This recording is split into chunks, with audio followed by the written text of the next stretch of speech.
please like and subscribe to our channel. Leave your questions and feedback in the comments section. Enjoy the video.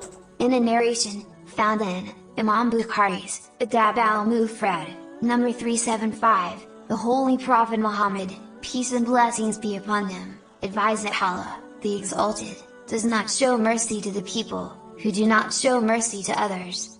It is important to understand a vital lesson in Islam.